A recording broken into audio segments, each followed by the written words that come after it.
দেখুন, আপনারা আমাদের যে পশ্চিমবঙ্গ, যেখানে যে ভারতবর্ষ, সেখানে নারীর পূজন হয়, নারী শক্তির পূজন হয়। সেখানেই প্রত্যেক দিন এই পশ্চিমবঙ্গের নারীরা পদদলিত হচ্ছে, ধর্ষিত হচ্ছে, খুন হচ্ছে, এবং তার বিচার হচ্ছে না। এবং সেই বিচার হচ্ছে না কেন? কারণ থানাগুলো, যেখানে পুলিশ, যারা আইনের রক্ষাকর্তা, তারা সঠিকভাবে ধারা দেয় না, প্রকৃত দোষীদের ধরে না, এবং যারাই অন্যায়ের বিরুদ্ধে প্রতিবাদ করে দেখা যায় তাদেরকেই পুলিশ ধরে নিয়ে গিয়ে লকআপে করে।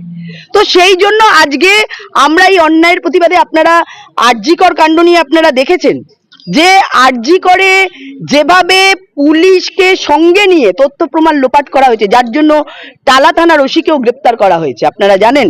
তো এই রকম বহু পুলিশ সমস্ত জায়গায়, শুধু আরজি কর নয়, সমস্ত জায়গায় যে ঘুঘুর বাসা রয়েছে, যে ধরনের পুলিশি কর্মকাণ্ড রয়েছে, যেভাবে তৃণমূলের দলদাসে পুলিশ